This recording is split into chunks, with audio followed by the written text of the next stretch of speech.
नमस्कार दोस्तों, आज हम एक ऐसे व्यक्तित्व की बात करने वाले हैं या यूं कहें एक ऐसे गैंगस्टर की बात करने वाले हैं जो राजस्थान प्रदेश का ऐसा गैंगस्टर रहा जिस पर 5 लाख रुपए का इनाम था, जिसकी मौत पर 2 लाख लोग पहुंचे थे और 20 दिन तक 50,000 लोग एक जगह पर डटे रहे सीबीआई जांच की मांग को लेकर के।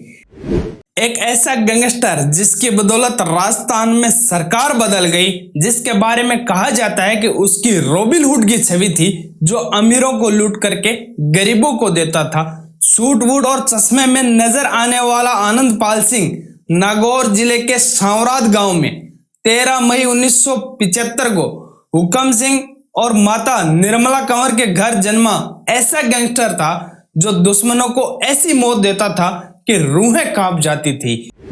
कहा जाता है कि एक दुश्मन सेल्समैन के पहले पैर तोड़े, फिर छाती पर चढ़ करके गोली मारी, वहीं एक को पंखे से उल्टा लटकाकर एसिड में गलाकर नाले में बहा दिया था। बचपन गांव में बिताने वाले आनंदपाल का सपना अध्यापक बनने का था। बीएड किया हुआ आनंदपाल के जीवन में मोड़ तब आया जब उसकी शादी में गांव के दबंगों ने उसे घोड़ी पर नहीं बैठने दिया गया, क्योंकि आनंदपाल के परिवार जो रावणा राजपूत था, जिसको राजस्थान में अन्य राजपूतों से नीचा माना जाता है या यूं कहें फर्जी राजपूत माना जाता है, और इसी वाक्य ने बारूद के ढेर में चिंगारी का काम किया। आनंदपाल ने जीवनराम गोदारा नाम के दोस्त जो छत्र नेता था उसका सहयोग लिया और वहीं से आनंदपाल का जहन अध्यापक से विचलित होकर राजनीति की तरफ मुड़ गया। फिर चुनाव लड़ा, एक बार जीता भी, लेकिन वो मुकाम हासिल नहीं कर पाया। लेकिन इस जद्दोजहद जल्दी अमीर बनने और रुतबे की चाह ने तस्करी की तरफ मोड़ दिया। जीवनराम गोदारा के साथ तस्करी करते करते दुश्मनी मोल ले ली और जीवनराम गोदारा को मौत के घाट उतार दिया और सुर्खियां इतनी बटोरी कि गैंगस्टर का रूप ले लिया। इस दलदल में फंसता चला गया। फिर फिरौती, किडनैपिंग आदि एब शुरू हो गए और चाहत नंबर 1 गैंगस्टर बनने की हो गई। एक बार बीकानेर जेल में रहते हुए जीवनराम गोदारा गैंग के लोगों ने हमला भी किया, जिसमें आनंदपाल का एक साथी मारा गया, लेकिन आनंदपाल बच गया। तब बीकानेर जेल से अजमेर जेल शिफ्ट करते वक्त रास्ते में ही पुलिस को नशीली दवा खाने में मिलाकर फरार हो गया था। मई 2017 में राज्यपाल कल्याण सिंह जी को पत्र लिखकर सरेंडर करने को भी कहा, लेकिन बात नहीं बन पाई, क्योंकि आनंदपाल का दावा था कि उन पर लगे सारे आरोप झूठे हैं। आनंदपाल राजस्थान का पहला ऐसा गैंगस्टर था जो सोशल मीडिया पर भी एक्टिव रहता था और पुलिस तक को भी ये पता नहीं था कि आनंदपाल का जो फेसबुक पेज है वो चलाता कौन है, खुद चलाता है या कोई और चलाता है। और फेसबुक पर चैलेंज भी करता था।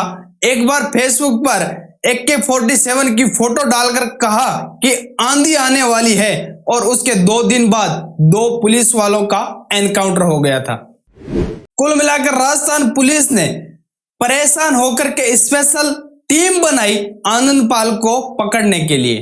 पुलिस की टीम ने ऐसा करते करते हिसार से आनंदपाल का भाई और एक अन्य साथी को पकड़ लिया और उनसे आनंदपाल का पता पूछा गया, तो उनमें से एक ने पता बता दिया। आखिरकार 150 पुलिस कर्मियों की टीम ने चूरू जिले के मालासर गांव में श्रवण सिंह के मकान को 23-24 जून 2017 की मध्य रात्रि को घेर लिया, जहां आनंदपाल सिंह का ठिकाना बताया गया था। पुलिस जिस तरफ से आवाज करती उसी तरफ से गोलियां चलने लग गई। आखिरकार इस मुठभेड़ में आनंदपाल को 6 गोली लगी और मौत हो गई। हालांकि AK-47 रखने वाला व्यक्ति मारा गया और पुलिस का कोई भी व्यक्ति हताहत नहीं हुआ, ऐसा तो कैसे संभव हो सकता है। लेकिन इस एनकाउंटर का पुलिस के अलावा और कोई गवाह नहीं मिला जो ये बता सके कि एनकाउंटर फर्जी था या लीगल था। खबर आग की तरह फैल गई। राजस्थान का राजपूत समाज एकजुट हो गया, सरकार के खिलाफ हो गया और डेड बॉडी लेने से इनकार कर दिया। 2 लाख लोग धरने प्रदर्शन करने लगे और सरकार के पसीने छूट गए। 19 दिन तक धरने प्रदर्शन और आगजनी के बीच जाने के बाद मुख्यमंत्री ने हाई लेवल मीटिंग बुलाई और पुलिस की निगरानी में आनंदपाल का अंतिम संस्कार कर दिया गया। हालांकि आनंदपाल की मां ने आत्मदाह की कोशिश की, लेकिन उन्हें बचा लिया गया। अंतिम संस्कार के बाद मामला धीरे धीरे शांत हो गया, लेकिन अगले चुनाव में सत्ताधीश पार्टी भाजपा चुनाव हार गई और इस तरह आनंदपाल का खात्मा हुआ, जो आज भी कई सवाल अपने पीछे छोड़ गया, जो हर किसी गैंगस्टर के लिए होते ही हैं। आखिर गैंगस्टर बनने में किन पुलिस वालों और राजनेताओं का हाथ होता है, जो अपने स्वार्थ के लिए मरवा देते हैं? आखिर एनकाउंटर फर्जी था या लीगल था, इसकी जांच क्यों नहीं हुई? उन नेताओं का क्या जिनकी बदौलत गैंगस्टर बनता है? हालांकि आनंदपाल के समर्थकों में आज भी आनंदपाल की छवि किसी रॉबिन हुड से कम नहीं है, लेकिन इतिहास गवाह है, सरकारी गैंगस्टर के यही हाल होते हैं और नेताओं द्वारा इस्तेमाल करके छोड़ा हुआ व्यक्ति ही गैंगस्टर कहलाता है।